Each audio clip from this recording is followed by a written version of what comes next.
मात्र संत के वस्त्र धारण कर लेने से कोई संत नहीं हो जाता।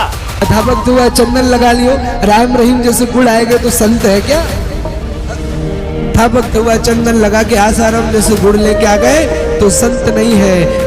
ऐसा कैसे हो सकता है? आसाराम बापू, बाबा राम रहीम, इन लोगों को जब कोई बोलते थे तो उनको भी एंटी हिंदू, हिंदू धर्म के लिए खतरा कहा जाता था और इसी शील्ड के कारण, इसी का सहारा लेते हुए वो लोगों को लूटते रहे। और अभी तो रुको, क्लाइमैक्स अभी बाकी। नकली संतों से नकली नाम जाप कर कर के ये थक चुके हैं। अब इनको ये भी हो जाता है कि कहीं यहाँ भी हम ऐसे ही डिलीट होते रहे। तू समझा? हाँ। नहीं, तू समझा नहीं। जो हिंदू संत हैं, सच्चे संत हैं, उन पे लोग आस्था करने से घबरा रहे हैं। तो ये जो पाखंडी बाबा हैं, ये हिंदू धर्म के लिए असली खतरा हुए। ये क्या तमाशा लगा रखा है तूने? ये तस्वीरें दिखाकर क्या साबित करना चाहता है तू? क्या साबित करना चाहता है तू? तो सब्सक्राइब कीजिए और लाइक और फॉलो करो। अरे मेरे बच्चे उनका चैनल चला दो, नहीं तो तुम्हें गंगा माता शराब दे देगी। राम राम। पुष्पा झुकेगा नहीं, साला झुका देगा। कौन है हिंदू धर्म के लिए खतरा? आज इसी सवाल पर विस्तार से चर्चा करने के लिए हम आपके बीच कुछ आध्यात्मिक जानकारों के विचार लेकर आए हैं। इस आध्यात्मिक ज्ञान चर्चा में एक तरफ है एंटी हिंदू संतों की पोल खोलने वाले टेक्निकल दोस्त, वहीं दूसरी तरफ हैं संत रामपाल जी महाराज। इन आध्यात्मिक जानकारों में किसका ज्ञान उत्तम है? कमेंट करके हमें अपनी राय अवश्य दें। अगर इस चैनल पर आप पहली बार आए हैं तो फटाफट से वीडियो को लाइक और चैनल को सब्सक्राइब जरूर कर दें। तो चलिए वीडियो शुरू करते हैं। संत का तात्पर्य है समाज की समस्याओं का जो अंत करेगा। माने सामाजिक समस्या और अंत माने विश्राम। जो समाज की समस्या का अंत करे, अरे मेरे प्यारे वही तो संत है। अध्यापक हुआ चंदन लगा लियो, राम रहीम जैसे गुण आएंगे तो संत है क्या? अध्यापक हुआ चंदन लगा के आसाराम जैसे गुण लेके आ गए तो संत नहीं है। मैं सदैव कहता हूं, जो दूसरों की समस्या को विश्राम करने में लगा रहे, चाहे वो पैंट शर्ट में हो, चाहे वो वर्दी में हो, चाहे वो साड़ी में हो, समाज का असली संत तो वही है। स्वीकार करना सीख लो। मेरे कुछ प्यारे सज्जन मित्र YouTube वीडियो बनाकर मुझे एक्सपोज कर रहे हैं, बोल रहे हैं मैं एंटी हिंदू हूं, मैं हिंदू धर्म के लिए खतरा हूं क्योंकि मैं बाबाओं पर टिप्पणी कर रहा हूं। पहले तो मैं उन मित्र को बता देना चाहता हूं कि मात्र संत के वस्त्र धारण कर लेने से कोई संत नहीं हो जाता।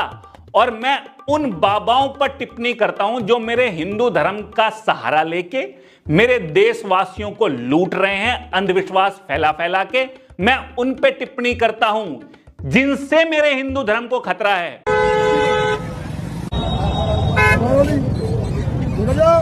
क्योंकि इनकी वजह से जो हिंदू संत हैं, सच्चे संत हैं, उन पे लोग आस्था करने से घबरा रहे हैं। तो ये जो पाखंडी बाबा हैं, ये हिंदू धर्म के लिए असली खतरा हुए। मैं विरोध में बोल रहा हूं भैया, मैं ही रक्षक हूं एक तरह से। मैं अपने हिंदू होने का धर्म निभा रहा हूं। मैं खतरा कैसे हुआ? बल्कि जो लोग इनको प्रोटेक्ट कर रहे हैं, जो इनके पक्ष में बोल रहे हैं बिना जाने कि ये सच्चे संत हैं कि नहीं हैं, वो खतरा हुए कि मैं खतरा हुआ? अबे अरे एक्सपोज कर रहे हो, थोड़ा तो दिमाग तो लगाओ यार। प्यारा सजा है तेरा द्वार भवानी। I am back.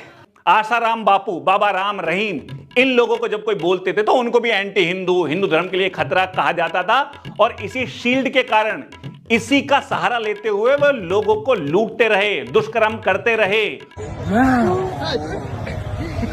कपड़े पहन लिए, तुमने मान लिया कि बाबा है और उनको पूरी श्रद्धा, पूरा विश्वास, उन पर आस्था रख लेनी चाहिए। और कोई उनके बारे में बोले, चाहे वो उल्टी सीधी हरकतें कर रहे हो, सर पे खेती कर रहे हैं, लिंग से कार खींच रहे हैं, गाली गलौचे कर रहे हैं, इससे कोई लेना देना नहीं है। अरे इन बातों का संत बाबाओं से क्या लेना देना यार? संत हमेशा भगवान के स्मरण में लीन रहते हैं। उनको मोह माया, पैसा, धन, इनसे कोई लेना देना नहीं है। कोई इनको गाली गलौच भी करे, मारे पीटे, तब भी वो मुस्कुरा के जवाब देते हैं। बिस्कुट, बिस्कुट का मतलब क्या है? बिस्किट का मतलब क्या है? Whisky kit. ये हमारे भगवान राम की कथा, जिन्होंने अपना जीवन कष्ट में ही गुजारा है, जिन्होंने राजपाट छोड़ दिया, जो पैदल चलते थे, ये उनकी कथा कहते हैं और चलते हैं 1-1 करोड़ की गाड़ियों में। युग में आदमी सिर्फ पैसे के पीछे भाग रहा, ना भक्ति से मतलब, ना ज्ञान से मतलब, ना वैराग्य से मतलब। उसे लगता पैसा पैसा पैसा, ऐसा उसे आजकल दुनिया वालों को देखकर ऐसा लगता है जैसे ये मरेगा तो पूरा लेके मरेगा, पूरा बांध कर ले जाएगा। इन्होंने बिजनेस बना रखा है, इनको प्रोटेक्ट मत करो यार।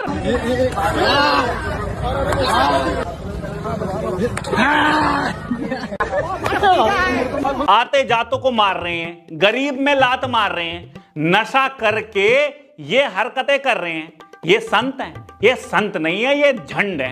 ये बाबा महिला चेंजिंग रूम में घुसा हुआ था, लड़कियों की फोटो खींच रहा था और यहाँ पे पुलिस ने इस बाबा को पकड़ लिया है। और ये बोल रहे थे मैं टॉयलेट करने गया हूँ महिला चेंजिंग जी, उसके अंदर वो वहीं से पकड़ के लेके आए हैं हम लोग। दीजिए, यही वो महिला चेंजिंग रूम है जिस रूम में वो बाबा पकड़ा गया है और इसी 25 मिनट तक इस महिला चेंजिंग रूम में था। और इस चेंजिंग रूम में बाबा घुस के बहुत सारी महिलाओं का वीडियो बना रहा है। महिलाएं लड़कियों के वॉशरूम में कौन सी तपस्या करने गए हैं? फोटो खींच के कौन से मोक्ष की प्राप्ति करना चाह रहे हैं?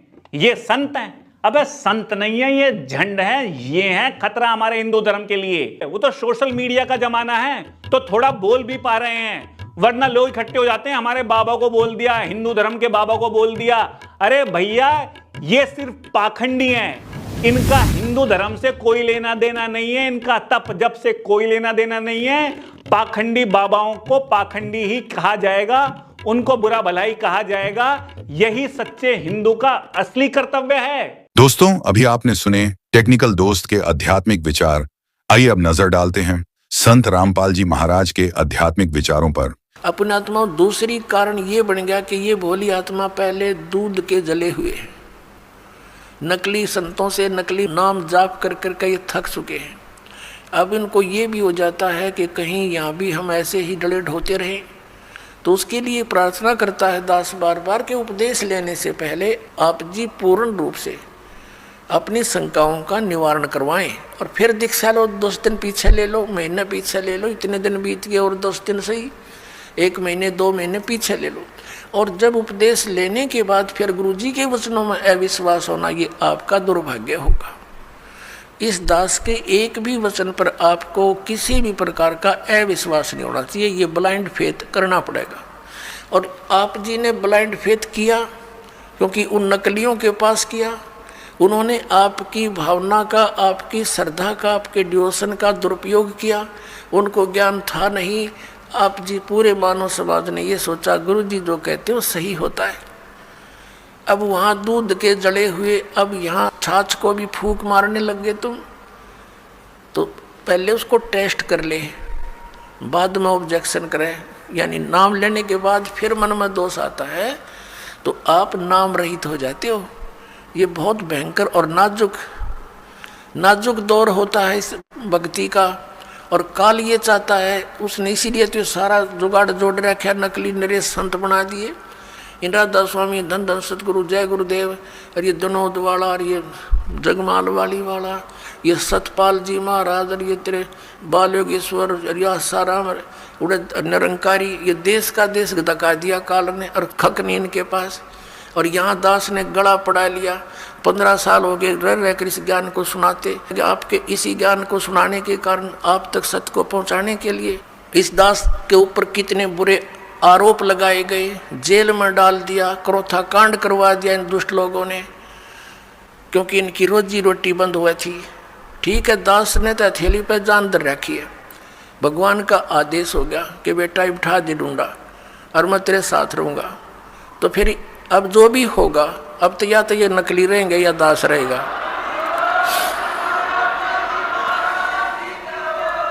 अज्ञान तो पहले था ही था, अब ये ज्ञान रहेगा। एक का रहेगा, दूसरा नहीं रहेगा संसार में। आप देख लेना, कुछ ही दिनों की बात है। बुद्धिमान समाज है, अभी तक तो बैठे बेचारे भोले भाले, आँख नीचे। और जब इनको ज्ञान होगा, कौन मरेगा वहाँ, अपना फांसी कौन लगवाएगा, तुरंत भाग आएंगे वहाँ से कि रिश्तेदारी टूटे तो टूटो 100 बार। तो कहने का भाव ये है कि जो उद्देश्य लेकर हम आए उसको पूरा करना पड़ेगा। तो प्रसंग जो चल रहा है कि वहाँ तो लाखों लोग, करोड़ों की संख्या में इकट्ठे हो गए चंद दिनों में। और यहाँ देख रहे कितना संघर्ष कर रहा है ये दास, और कितने जिन बच्चों को, पुण्यात्माओं को ज्ञान हुआ, वह भी अपने बहन भाइयों को, रिश्तेदारों को, दूर देश वालों को और संदेश देना चाहते हैं। हमारे साथ कितना ये अत्याचार किया जा रहा है। जैसे यहाँ हरियाणा में क्रोथा कांड करा के हमें जेल में ठोक दिया, क्रोथा आश्रम छीन लिया, तहस नहस कर दिया, झूठी अफवाहें फैला दी, गुंडा है, बदमाश है। वहाँ ऐसे होता था ताकि सब जनता उनसे नफरत करे और साथ में जितने उनके शिष्य हैं वो भाग जाएं। ऐसा गंदा व्यक्ति है रामपाल। तो मेरे बच्चों को मेरा पता था, क्योंकि वो तो मेरे सीने पर रहा करते थे। वो एक भी टस से मस नहीं हुआ और ना ही हो सकता। और ये जितना अब जहाँ भी प्रचार करने गए हमारे बच्चे मध्य प्रदेश में, वहाँ पर ठोक दिए जेलों में। लेकिन ये बेपरवाह हैं, ये तो और दूनी उमंग से गए, क्योंकि उनको मालूम है हमारे साथ भगवान है, सत्य है, सभी बहन भाई हमारे हैं। ये काल प्रेरणा से ही विरोध कर रहे हैं। तो पुण्यात्माओं, ये संघर्ष आप जी ने सब न करना पड़ेगा मिलकर। जब ज्ञान हो जाएगा, लड़ना नहीं है किसी से। लड़ने से तुम्हारा मिशन फेल हो जाएगा। कि किसके साथ लड़े, वो भी तो अपने बच्चे भाई बहन है, सभी मजहब धर्मों के, क्योंकि हम एक पिता की संतान है। ये हृदय से सोच लेना, फॉर्मलिटी मत सोचना। बेखों के लश्कर फिरे, ये पंथों के लक्सर फिरे, बाणी चोर कठोरे, सतगुर धाम ना पहुंचेंगे ये 84 के डोरे।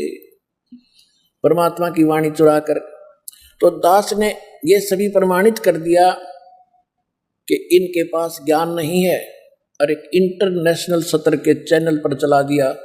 और एक दिन से नहीं, लगातार 10 वर्ष से चल रहा है, 11 वर्ष से चल रहा है। और सबके बारे में कह दिया तुम्हारा ज्ञान गलत, तुम्हारी साधना गलत, आप अपना भी जीवन नाश कर रहे हो और भोली आत्माओं को भगवान से दूर करके उसके पाप के भागी और बन रहे हो। अगर उनके पास कोई भी इसका उत्तर होता तो उद्द मस्तार देते, ये उद्द मस्तार देते ईद तो पहले, क्योंकि इनके हाथ में पैसे, मीडिया, राजनेता लोग इनके हाथ में पता नहीं क्या क्या बकवास कर देते टीवी पर। सबका सांस रुक गया है।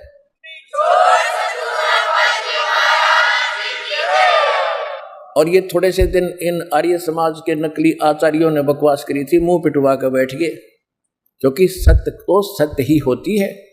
सत्य की स्पीड बेशक स्लो होती है, पर स्टेडी और स्लोली होती है, स्टेडली होती है। अंत में सत्य की विजय होती है। प्रकाश के सामने अंधेरा रुका नहीं करता, सत्य के सामने असत्य का कोई अस्तित्व नहीं होता।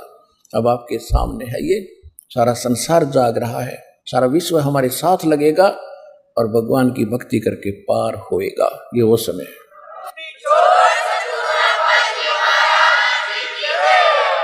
तो कहने का तात्पर्य ये है कि दास ने आप जी को वो अमर संदेश दिया है जो भगवान दिया करते थे 600 वर्ष पहले। उस समय हम अशिक्षित थे, हमारे पूर्वज अशिक्षित थे, भोले भाले श्रद्धालु थे, विश्वासी व्यक्ति थे।